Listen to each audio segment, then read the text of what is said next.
Hello friend, જય Shri Krishna. Geeta's cooking કોર્નરમાં તમારું સ્વાગત છે. તો ચાલો આજે લીલા નારિયેળના લાડુ બનાવીશું. આ લાડુ બનાવવામાં કાંઈ ઝાઝી વાર લાગતી નથી, ફક્ત 10 જ મિનિટમાં બનીને તૈયાર થઈ જાય છે. એકદમ પોચા અને મોઢામાં મૂકતા જ ઓગળી જાય તેવા અને વ્રત ઉપવાસમાં ખાઈ શકાય તેવા લીલા નારિયેળના લાડુ બનાવીશું. તો ચાલો રેસીપી શરૂ કરીએ. આપણે લીલા નારિયેળના લાડુ બનાવવા માટે 2 નંગ છે ને મેં લીલા નારિયેળને લીધા છે. હવે છે ને આ નારિયેળને હાથમાં લઈ અને આ રીતે ટેપ કરશું ને એટલે તરત જ થોડીક વારમાં ખુલી જશે. આ લીલા નારિયેળ છે ને એને મેં ફ્રીઝરમાં મૂકી દીધા હતા કાપીને, તો ઇઝીલી આ રીતે તરત જ 2-3 વાર આપણે ટેપ કરશું દસ્તાથી તરત જ નીકળી જશે.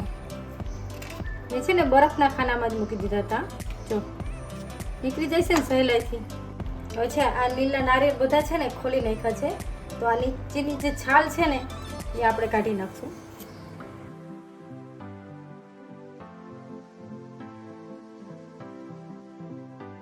અને આ ઉપર થોડું કચરાવાળું થયું છે ને એટલે આ પાણીનું બાઉલ ભર્યું છે ને એમાં આપણે એડ કરતા જશું.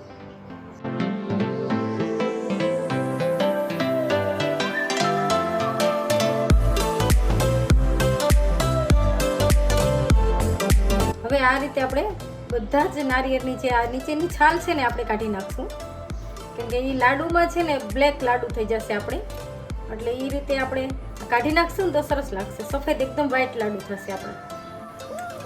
હવે છે ને 2 પાણી એકદમ સરસ આપણે ધોઈ નાખ્યું છે અને કોરા કપડામાં લઈ લઈશું અને એકદમ સરસ આ રીતે આપણે લૂસી નાખશું.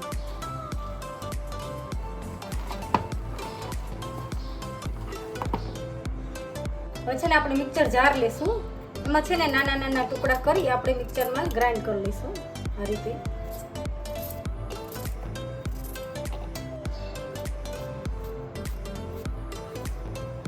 આપણે આને ઢાંકી અને ગ્રાઇન્ડ કરી લઈશું.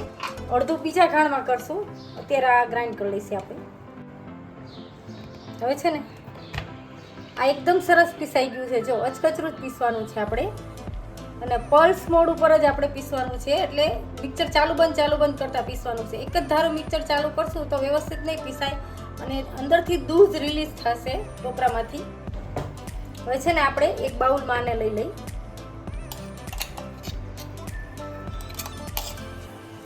અને બીજાનો ઘાણ પણ આપણે કરી લઈ, આ રીતે પીસી લઈશું. મેં છે ને એક પેન લીધું છે, ધીમી આંચ ઉપર રાખ્યું છે, એમાં આ બધું આપણે નાખી દઈશું.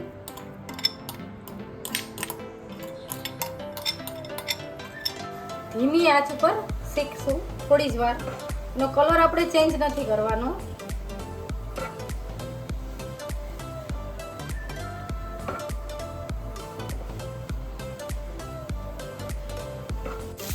બે મિનિટ જ શેકવાનું છે, જો આ રીતે.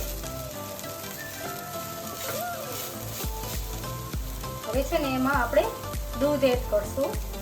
તો દૂધ છે ને મેં 150 ગ્રામની આસપાસ લીધું છે.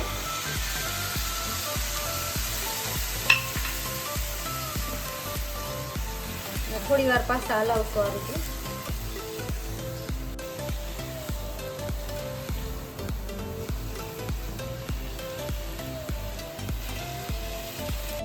છે ને આ મલાઈ છે જે દૂધની આપણે ઉપરની જે તર નીકળેલ છે ને એ જ છે, એને આપણે એડ કરશું અંદર.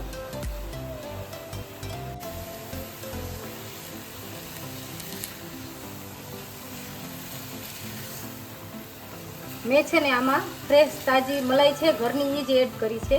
તમે માવો હોય તો માવો એડ કરી શકો, કે પછી મિલ્ક પાવડર હોય તો એ પણ એડ કરી શકો. તમે કોઈ પણ વસ્તુ લઈ શકો આમાં.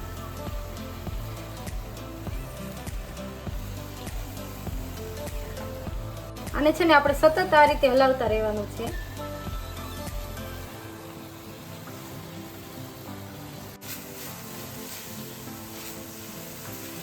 એકદમ દૂધ અને મલાઈ બધું શોષાઈ ગયું છે, એકદમ સરસ થઈ ગયું છે. આ સ્ટેજ ઉપર આપણે ખાંડ એડ કરશું. તો મેં છે ને 100 ગ્રામની આસપાસ ખાંડ લીધી છે. તમે જેટલું પસંદ હોય ને મીઠું એટલી ખાંડ એડ કરવાની તમારે.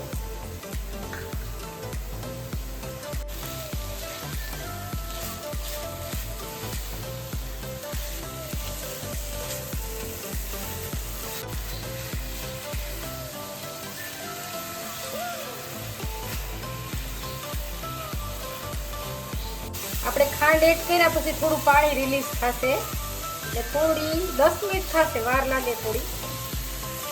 તો ધીમી આંચ ઉપર આ રીતે આપણે કરતું જવાનું છે, હલાવતું જવાનું છે સતત. છે ને ખાંડનું પાણી પણ એકદમ શોષાઈ જવા આવ્યું છે. થોડી વાર હજી 5 મિનિટ રાખશું આપણે આ રીતે.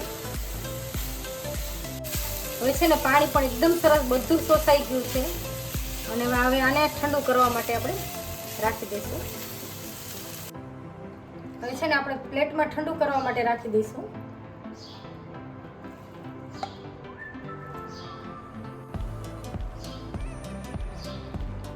છે ને એકદમ બહુ જ ગરમ છે આ, એટલે અત્યારે લાડુ નહીં થાય, થોડું આપણે ઠંડુ કરવા દઈશું, પછી જ લાડુ વાળીશું.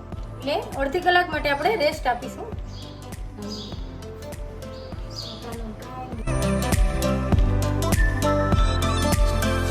આપણું મિશ્રણ એકદમ સરસ ઠંડુ થઈ ગયું છે, તો આપણે સરસ મજાના નાના નાના લાડુ વાળી લઈશું. તો છે ને મેં એક આ ચમચી લીધી છે, એની મદદથી આપણે ચમચીમાં ભરાય એટલું લેવાનું છે. એક સરખા આ જ માપે આપણે નાના નાના લાડુ વાળી લઈશું, એટલે નાની મોટી સાઈઝના ન થાય, એક જ સરખા નાના નાના લાડુ સરસ થાય.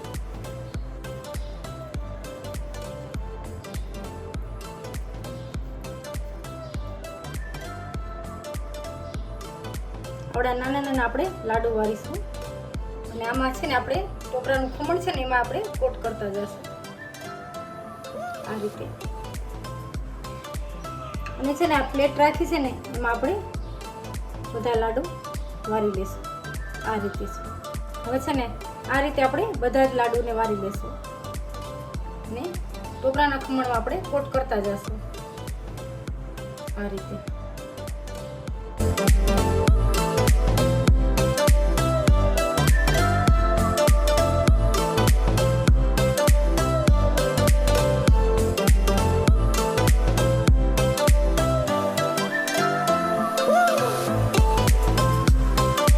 લાડુ એકદમ સરસ તૈયાર થઈ ગયા છે, તમે જોઈ શકશો. એકદમ જો કાપીને બતાવું તમને, એકદમ પોચા રૂ જેવા અને સરસ તૈયાર છે. જો મારી આ લાડુની રેસીપી તમને ગમી હોય તો લાઈક, શેર અને સબસ્ક્રાઈબ જરૂરથી કરજો, અને મને કોમેન્ટ કરીને કહેજો કે આ લાડુની રેસીપી તમને કેવી લાગી. Thank you.